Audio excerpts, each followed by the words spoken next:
Mis hermanos, por favor, leamos juntos, al unísono. La pregunta 35 que aparece en pantalla, yo la voy a leer desde mis apuntes a la cuenta de 3. Pregunta 35. 1, 2, 3. ¿Qué beneficio obtienes de la santa concepción y nacimiento de Cristo? Respuesta: que Él es nuestro mediador y con su inocencia y perfecta santidad cubre mis pecados en los que fui concebido para que no vengan ante los ojos de Dios. Si pudiéramos resumir e interpretar los beneficios que aparecen en esta respuesta que como creyentes obtenemos de la santa concepción y nacimiento de nuestro Señor Jesucristo, nuestro Redentor, sería apropiado hacerlo con dos conceptos. Número 1, confirmación. Y número 2, consuelo. Así es, mis hermanos. La santa concepción y natividad de nuestro Señor Jesucristo, en primer lugar, y de acuerdo con nuestro catecismo, confirma nuestra fe en Él como nuestro único mediador. En esta milagrosa concepción queda demostrado que solo en la única persona de Jesús pueden estar sobrenaturalmente presentes dos naturalezas, la humana y la divina. Les recuerdo, mis amados, que ya en la pregunta 15 estudiamos los requisitos que debía cumplir aquel que, siendo nuestro mediador, haría satisfacción por nuestros pecados, librándonos así de la justa ira de Dios. Este mediador y libertador debía ser ciertamente uno que sea verdadero hombre y perfectamente justo, pero a la vez más poderoso que todas las criaturas, es decir, uno que también sea verdadero Dios. Pues bien, aunque Él nació como todos los demás hombres, su concepción fue distinta, es decir, santa. Entendemos que algo santo denota algo separado, algo que se distingue de lo ordinario. La suya fue una concepción santa, es decir, distinta, en el sentido de que nuestro Señor Jesucristo no tuvo un Padre humano que participara en ella. Al no tener un Padre humano, el ciclo de pecado que inició con Adán y se transmitió a toda su descendencia se detiene para dar paso a una nueva creación. Dice el doctor Albert Mohler: la humanidad necesitaba un Salvador humano perfecto, pero la humanidad nunca podría producirlo. Carl F.H. Henry aclaró: así, del hecho de que Jesús nació de la Virgen María, se puede ver que la obra de la encarnación y la reconciliación implica un acto intermedio definido por parte de Dios. Dios mismo, como vio Lutero, se debe hacer un nuevo comienzo, iniciar una nueva creación. Fin del comentario. Leamos, mis amados, lo que el ángel Gabriel le dijo a María en Lucas capítulo 1, verso 35.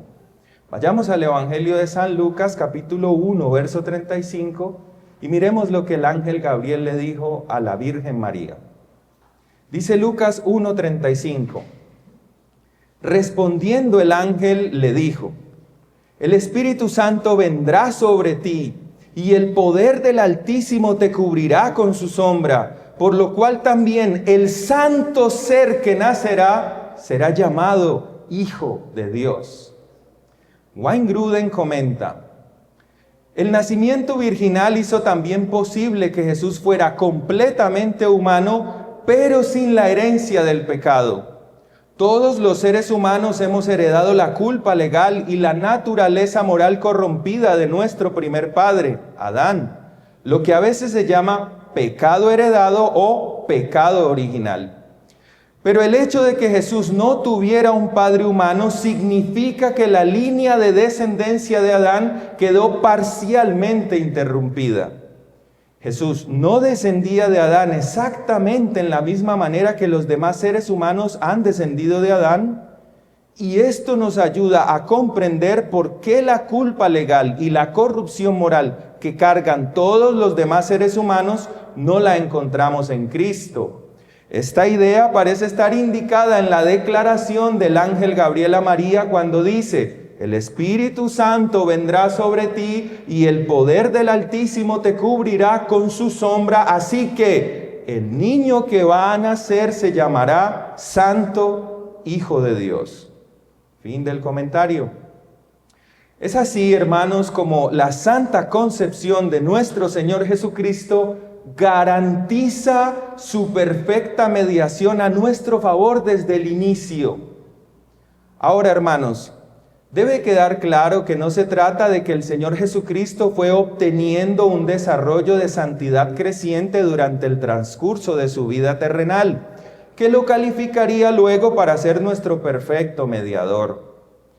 Él vivió de manera justa y santa, en obediencia perfecta a la voluntad del Padre, porque Él es perfectamente santo. Lo fue antes de su concepción, por cuanto Él es la segunda persona de la Santísima Trinidad. Lo fue en el mismísimo momento de su concepción. Lo fue en el transcurso de su vida y ministerio terrenal. Y lo es ahora y por los siglos de los siglos. Recordemos que con la encarnación, lo que hace nuestro Señor Jesucristo es asumir, tomar una naturaleza humana, pero sin dejar de ser Dios. Por lo tanto, el atributo de su perfecta santidad sigue presente plenamente en el Verbo encarnado. Su inocencia y perfecta santidad, que lo califican para realizar su obra mediadora, se distinguen de la inocencia y santidad de nuestros primeros padres, Adán y Eva. Porque su inocencia y perfecta santidad no las recibe de nadie, como Adán, que era santo e inocente en virtud de su comunión y cercanía con Dios, sino que él no las deriva de nada ni de nadie, pues son propias de su naturaleza divina. Pero hermanos, al hablar de su concepción, el énfasis de esta doctrina recae, se encuentra en la obra del Espíritu Santo que santificó al Señor desde el vientre de su madre. Gruden pregunta: ¿pero por qué Jesús no heredó una naturaleza pecaminosa de parte de María?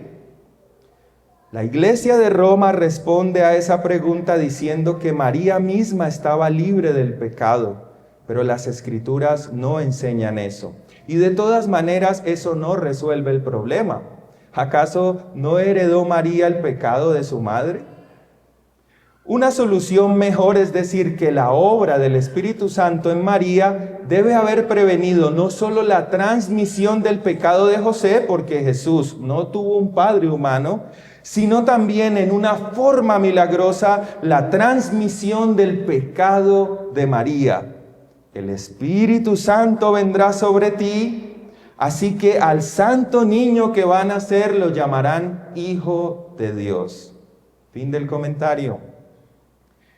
Iglesia, esto no quiere decir que nuestro Redentor no padeció siendo tentado en su vida terrena. De hecho, padeció la tentación de forma más intensa que cualquier otro hombre, precisamente porque era perfectamente santo e inocente, y como verdadero hombre tuvo que resistirla más intensamente, solo que él no sucumbió al pecado en lo absoluto. Leamos por favor la carta a los Hebreos en el capítulo 4, verso 15. El escritor de la carta a los Hebreos, capítulo 4, verso 15, señala esta verdad. Dice Hebreos 4, 15.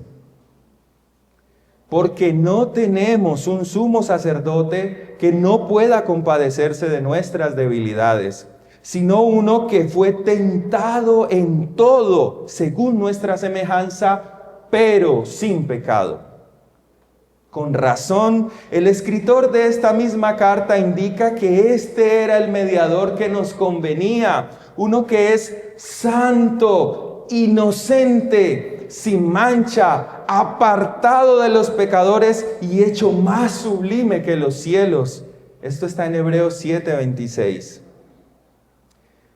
Aunque se podrían agregar más detalles al primer beneficio que como creyentes obtenemos de la santa concepción y nacimiento del Señor Jesucristo, me he esforzado en condensar lo que me parece que es el núcleo de esta doctrina, cosa de que nuestra fe en Él como nuestro único mediador sea confirmada. Solo en el Señor Jesucristo, solo Él reúne las características necesarias para librarnos de la justa ira de Dios. Su ininterrumpida santidad e inocencia, aun cuando asume una naturaleza humana, prueban que Él es el Mesías, el Salvador, el Libertador, nuestra nueva cabeza federal y representante fidedigno ante el Padre. Por lo tanto, conviene ahora que pasemos al segundo beneficio que trata del consuelo. Mis hermanos amados, si hay algo maravillosamente consolador, es el hecho de comprender que Dios nos recibe amorosamente en Cristo, sabernos aceptos en el amado, como dice Efesios capítulo 1, verso 6. Muchos están tan peligrosamente familiarizados con esta verdad que ya no produce ningún tipo de asombro en ellos el recordar que somos vistos por Dios en Cristo. Ya no despierta ninguna gratitud y por eso son presa fácil del acusador, quien les enrostra continuamente su pecado residual, por lo que viven tristes, pues son más las derrotas que los triunfos que obtienen en su lucha contra el viejo hombre, e imaginan continuamente a Dios en calidad de juez que los condena. Permíteme, amadísimo hermano, recordarte que efectivamente hubo un tiempo en tu vida en el que Dios te miraba con ojos de justa condenación, así como mira a todos los hijos de Adán, es decir, a toda la humanidad caída que precisamente por descender de Adán han heredado de él como su representante la culpa y la corrupción, el pecado original. Acompáñame a ver el juicio de Dios para con los hijos de Adán en el libro de los Salmos, capítulo 14, versos 2 y 3. Salmos, capítulo 14, versículos 2 y 3. Dice la palabra del Señor: Jehová miró desde los cielos sobre los hijos de los hombres para ver si había algún entendido que buscara a Dios. Todos se desviaron, a una se han corrompido, no hay quien haga lo bueno, no hay ni siquiera uno. El apóstol Pablo usa este salmo enhebrándolo con otras escrituras del Antiguo Testamento para ampliar y recalcar la idea de la universalidad del pecado desde la óptica divina. Dice Pablo, identificándose además como judío, que pues, ¿somos nosotros, los judíos, mejores que ellos, los que no son judíos? En ninguna manera, pues ya hemos acusado a judíos y a gentiles que todos están bajo pecado, como está escrito: no hay justo ni aun uno, no hay quien entienda, no hay quien busque a Dios. Todos se desviaron, a una se hicieron inútiles, no hay quien haga lo bueno, no hay ni siquiera uno. Sepulcro abierto es su garganta, con su lengua engañan. Veneno de áspides hay debajo de sus labios, su boca está llena de maldición y de amargura, sus pies se apresuran para derramar sangre, quebranto y desventura hay en sus caminos y no conocieron camino de paz. No hay temor de Dios delante de sus ojos. Esto lo encontramos en Romanos 3, del verso 9 al 18. Así que los descendientes de Adán, es decir, todos los hombres sin excepción que al venir de Adán como el primer hombre, son por lo tanto representados por él ante Dios, merecen la justa condenación divina, porque cuando Dios los ve en Adán que violó la ley. Es en este sentido que lo que el Señor dice en Oseas de los judíos aplica para todos los hombres. Es en este sentido que lo que el Señor dice en el libro de Oseas de los judíos aplica para todos los hombres de todas las naciones, de todas las épocas y sin distingo de edad. Dice Oseas 6:7, mas ellos, cual Adán, traspasaron el pacto, allí prevaricaron contra mí. Todos en Adán, según la consideración de Dios, hemos pecado y merecemos su justa ira. Seguramente alguien considere, al ver la ternura que despierta a un bebé humano, que ellos son inmaculados, que son angelitos que vienen a este mundo sin mancha. Pues bien, el Salmo 51, además de otras escrituras, desmiente dicho juicio. Escucha lo que David dice en su famosa confesión de pecado en el Salmo 51, versos 4 y 5. Contra ti solo he pecado y he hecho lo malo delante de tus ojos, para que seas reconocido justo en tu palabra y tenido por puro en tu juicio. He aquí, en maldad he sido formado y en pecado me concibió mi madre. La Biblia TLA traduce el verso 5. Tengo que admitir que soy malo de nacimiento y que desde antes de nacer ya era un pecador. La de David, hermanos, es la experiencia de todos los hombres bajo este cielo. He aquí, en maldad hemos sido formados y en pecado nos concibió nuestra madre. Quizá ante la mirada humana haya algún hijo de Adán sin pecado. Pero ya hemos visto bíblicamente que ante la mirada del Santo de Israel, no. Pero déjame recordarte también, mi amadísimo hermano, que ya Dios no te ve en Adán, ahora te ve en Cristo. Antes eras culpable porque estabas representado por Adán ante Dios y tus propios pecados evidenciaban dicha realidad. Pero ahora, por medio de la fe, eres justificado porque estás en Cristo, quien es tu representante, perfectamente santo e inocente, y con sus justicias ha cubierto todas tus maldades. Pues si por la transgresión de uno solo reinó la muerte, mucho más reinarán en vida por uno solo, Jesucristo, los que reciben la abundancia de la gracia y del don de la justicia. Así que, como por la transgresión de uno vino la condenación a todos los hombres, de la misma manera por la justicia de uno vino a todos los hombres la justificación de vida, porque así como por la desobediencia de un hombre los muchos fueron constituidos pecadores, así también por la obediencia de uno los muchos serán constituidos justos. Romanos 5, versos 17 al 19. Iglesia, abraza hoy esta verdad con todas tus fuerzas, hermano amado, y disfruta la bienaventuranza del Salmo 32, verso 1 y 2, cuando dice: bienaventurado aquel cuya transgresión ha sido perdonada y cubierto su pecado. Bienaventurado el hombre a quien Jehová no culpa de iniquidad y en cuyo espíritu no hay engaño. Hermanos, el anuncio de un embarazo entre nosotros viene a ser motivo de gozo por toda la alegría que conlleva que una pareja de nuestros hermanos traiga un bebé al mundo. Cuánto mayor gozo y consuelo ha de producir el hecho de que recordemos continuamente que nuestro Redentor fue concebido en el vientre de una virgen por el poder ilimitado del Espíritu de Dios para empezar una nueva creación.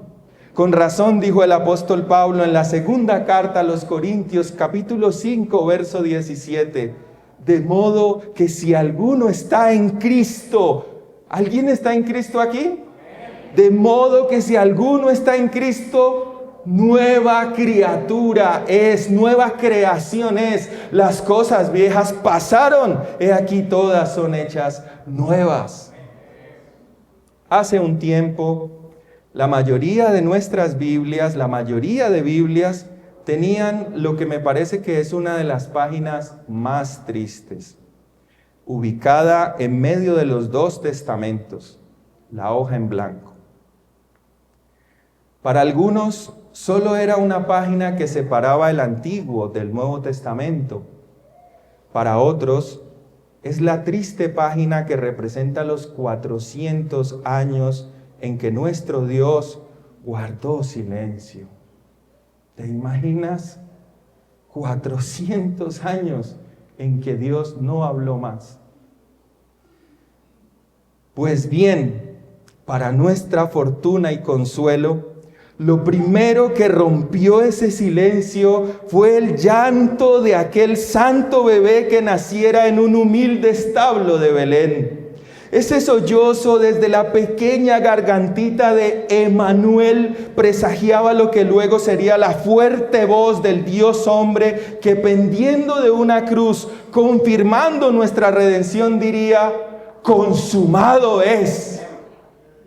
Santa la noche, hermosas las estrellas, la noche cuando nació el Señor. El mundo envuelto estuvo en sus querellas hasta que Dios nos mandó al Salvador.